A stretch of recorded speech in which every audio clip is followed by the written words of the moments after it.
Have you ever imagined what it would be like to be a teenager in Australia in 2021? Is it harder to be a teenager now than it was in the past? How will their future be different to ours? And what sort of skills and competencies might they need for an uncertain future? These are some of the questions that I've been immersed in over the last couple of years with my PhD. This story starts a little closer to home with my own two daughters.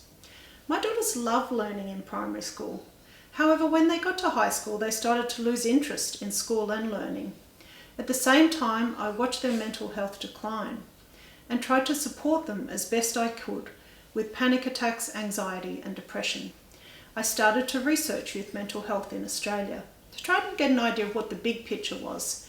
What I found shocked me, and I think might shock you too. Did you know that 1 out of 4 young people are suffering from mental illness or serious psychological distress, and that 1 out of 5 students at school are disengaged and feel like they don't belong at school? I interviewed teachers, youth workers and students to try and get an idea from them of what they thought the most important issues affecting resilience and well-being for young people were. Some of the themes to emerge included changing pathways for work and life, pressure around image and identity, a sense of not belonging or being connected, and an overwhelming sense of uncertainty. To try to address this, we designed a pilot program with Year 10 students and teachers at a Sydney high school. Through this research, we've identified a set of 6 meta-competencies to help support young people to develop resilience and well-being.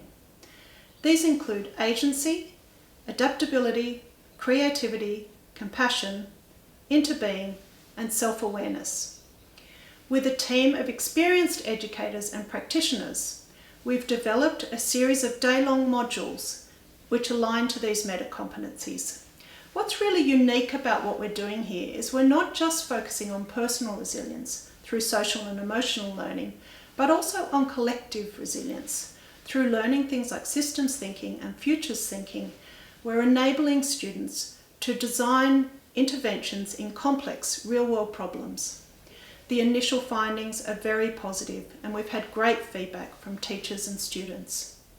We hope to work with the Department of Education to make this evidence-based program available to other schools, and that this research may enable young people to not only survive but also thrive in a rapidly changing world.